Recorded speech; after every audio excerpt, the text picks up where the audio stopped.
ధర్మాన్ని కాపాడేందుకు స్వయంగా విష్ణుమూర్తి భూమిపై జన్మించాడని తెలుసా?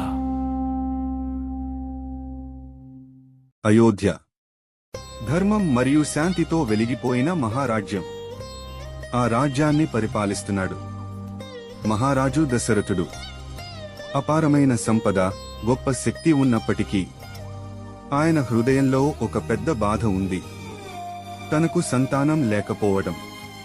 అప్పుడు మహర్షుల సలహాతో దశరథుడు పుత్రకామేష్టి యాగం నిర్వహించాడు. యాగం పూర్తయ్యాక అగ్నిదేవుడు ప్రత్యక్షమై దివ్య ప్రసాదాన్ని ఇచ్చాడు. ఆ ప్రసాదాన్ని తన భార్యలకు ఇచ్చిన తర్వాత కొన్ని నెలలకి అయోధ్యలో ఒక మహా ఆనందం పుట్టింది. కౌసల్యదేవికి జన్మించాడు శ్రీరాముడు. కైకేయికి భరతుడు, సుమిత్రకి లక్ష్మణుడు మరియు శత్రుఘ్నుడు జన్మించారు. అయోధ్య అంతా సంబరాలతో నిండిపోయింది.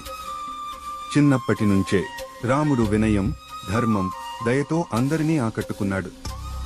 కాలం గడిచింది. ఒకరోజు మహర్షి విశ్వామిత్రుడు అయోధ్యకు వచ్చాడు. తన యాగాన్ని రాక్షసులు భంగం చేస్తున్నారని రాముడిని తనతో పంపమని కోరాడు. దశరథుడు తొలుత భయపడ్డాడు.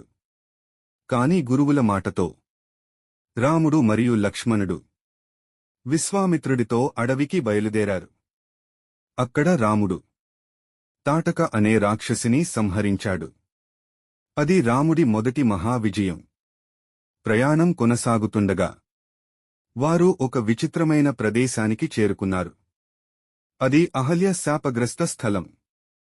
రాముడి పాదస్పర్శతో అహల్యకు విముక్తి లభించింది. ఆ తర్వాత వారు మిథిలా రాజ్యానికి చేరుకున్నారు. అక్కడ రాజా జనకుడు సీతమ్మ స్వయంవరాన్ని నిర్వహిస్తున్నాడు. కాని ఒక షరతు ఉంది: ఎవరైతే మహాదేవుని శివధనుస్సును ఎత్తి వంచగలరో వారే సీతమ్మను వివాహం చేసుకోవాలి. అనేక రాజులు ప్రయత్నించారు, కాని ఎవ్వరూ ఆ ధనుస్సును కదిలించలేకపోయారు. అప్పుడు విశ్వామిత్రుడు రాముడిని ముందుకు రావమన్నాడు. రాముడు ప్రశాంతంగా ముందుకు నడిచాడు. అందరూ ఆశ్చర్యంగా చూస్తున్నారు.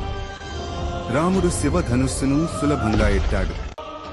వంచే క్షణంలోనే ఆ ధనుస్సు ఘోర శబ్దంతో విరిగిపోయింది.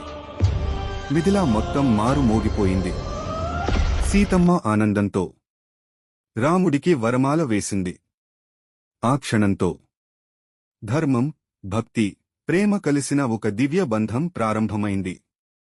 ఇలా శ్రీరాముడి జీవితంలో ఒక కొత్త అధ్యాయం మొదలైంది. జై శ్రీరామ్.